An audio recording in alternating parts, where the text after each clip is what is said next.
வணக்கம். Tamil Nadu rain weather news. Tamil Nadu rain weather news சேனலை பார்ப்பதுக்கு முன்னாடி சேனலை மறக்காமல் சப்ஸ்கிரைப் பண்ணுங்கள், லைக் பண்ணுங்கள், ஷேர் பண்ணுங்கள். வீடியோ ஸ்கிப் பண்ணாமல் முழுமையாக பாருங்கள். தற்போது அந்தமான் மற்றும் அதை ஒட்டியுள்ள தெற்கு அந்தமான், சுமத்ரா தீவு மற்றும் இந்தோனேசியா ஒட்டியுள்ள பகுதியில் புதிய மேலடுக்கு சுழற்சி ஒன்று உருவாகியுள்ளது. இந்த மேலடுக்கு சுழற்சியானது டிசம்பர் 9ஆம் தேதி தென்மேற்கு வங்கக்கடல், அதை ஒட்டியுள்ள தெற்கு வங்கக்கடலில் நிலவும் என்று எதிர்பார்க்கப்படுகின்றது. இது ஒரு புதிய காற்றழுத்த தாழ்வு நிலையாக மாறும் என்று எதிர்பார்க்கப்படுகின்றது.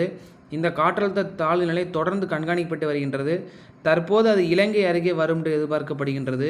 அதாவது இலங்கை மற்றும் தென் தமிழக கடற்கரை நோக்கி நகரும் என்று எதிர்பார்க்கப்படுகின்றது. இதன் காரணமாக டிசம்பர் 10ஆம் தேதியிலிருந்து மழை படிப்படி அதிகரிக்கும்.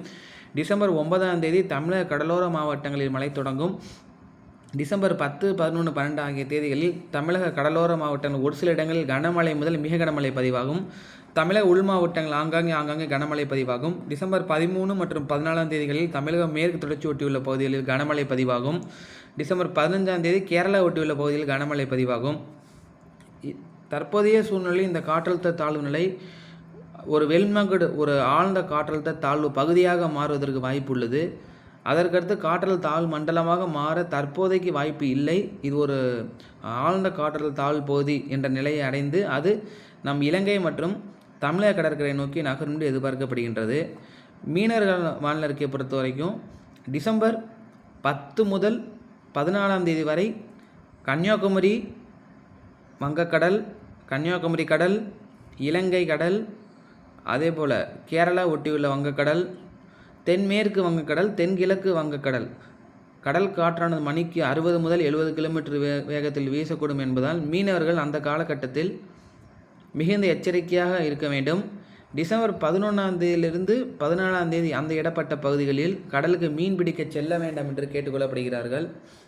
தற்போது அந்த சுழற்சியானது நம் தமிழக கடற்கரை நோக்கி வருவதை நீங்கள் படத்தில் காணலாம். சென்னை முதல் கன்னியாகுமரி வரை இடப்பட்ட பகுதிகளில் அந்த சுழற்சி வரும் என்பதால் நல்ல மழைக்கான வாய்ப்பு இருக்கின்றது, தொடர் மழைக்கான வாய்ப்பு இருக்கின்றது. 12ஆம் தேதி 13ஆம் தேதி கடலோர மாவட்டங்களில் தொடர் மழை பெய்யும். சில இடங்களில் கனமழை முதல் மிக கனமழையும், ஒரு சில இடங்களில் அதாவது ஓரிரு இடங்கள் ஏதாச்சும் ஒரு பகுதியில் சென்னையிலேருந்து கன்னியாகுமரி ஏதாச்சும் ஒரு பகுதியில் அதிக கனமழைக்கான வாய்ப்பு இருக்குது. ஸோ அடுத்தடுத்த நிகழ்வுகள் இருக்குது. பார்த்தா அடுத்த நிகழ்வுகளும் வருது 18ஆம் தேதிக்கு அப்புறம். ஸோ பார்ப்போம், நிகழ்வுங்கிற அந்த இதை பார்ப்போம். ஃபஸ்ட்டு இந்த நிகழ்வு வரட்டும். இப்போ தான் ஃபார்ம் ஆகிருக்கு. இது இலங்கை அருகே வரட்டும். ஃபஸ்ட்டு இந்த நிகழ்வு வந்து நல்ல ரெயின் கொடுக்குற நிகழ்வாக தான் இருக்க போகுது, நல்ல மழை கொடுக்குற ஒரு அமைப்பாக தான் இருக்க போகுது.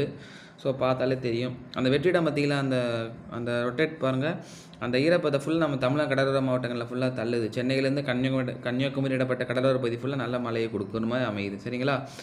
சரி, பார்ப்போம். நன்றி, வணக்கம். சேனலை மறக்காமல் சப்ஸ்கிரைப் பண்ணுங்கள், லைக் பண்ணுங்கள். நாளை மற்றொரு வானிலையில் சந்திப்போம். மாலை சுருக்கமான வானிலை நான் தரேன். நன்றி.